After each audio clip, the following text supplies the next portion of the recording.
প্ৰথমবাৰ মন্ত্ৰী হিসাবে আমি আৰ আমাৰ কৌশিক ৰায় দুইজন আমৰা আইছো আৰু গোটেই বৰাক উপত্যকা ৰাইজৰ যি আশীৰ্বাদ আপোনালোকে দেখিছে যিটো আবেগ মানে এইটোই মানে খুব ভাল লাগিছে যে গোটেই বৰাক উপত্যকাৰ সব ৰাইজ ওলাই আহিছে সম্বৰ্ধনা জ্ঞাপন কৰাৰ কাৰণে আৰু আমি তেওঁলোকৰ ধন্যবাদ জনাইছোঁ আৰু বিশেষকৈ মাননীয় মুখ্যমন্ত্ৰী ডক্টৰ হিমন্ত বিশ্ব শৰ্মা মহোদয়ক বহুত বহুত ধন্যবাদ আৰু কৃতজ্ঞতা জনাইছোঁ যে আমাৰ বৰাক উপত্যকাৰ কাৰণে ইমান যে একটা মৰম ইমান যে একটা মানে প্ৰেম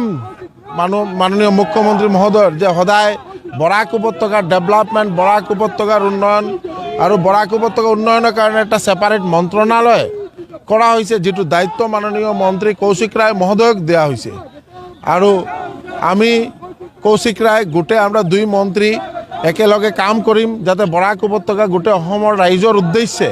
যাতে ভালকে কাম কৰি যাব পাৰো গোটেই অসম যাতে এটা উন্নতিৰ এটা চৰম শিখৰে যাই পৌঁছি পায় এইটোৰ কাৰণে আমাৰ মাননীয় মুখ্যমন্ত্ৰী মহোদয়ৰ যেটো মানে আগ্ৰহ এটো যাতে 2026 ভিতৰত যাতে পূৰ্ণতা লাভ কৰে এই উদ্দেশ্যে আমৰা সকলে কাম কৰি যাম।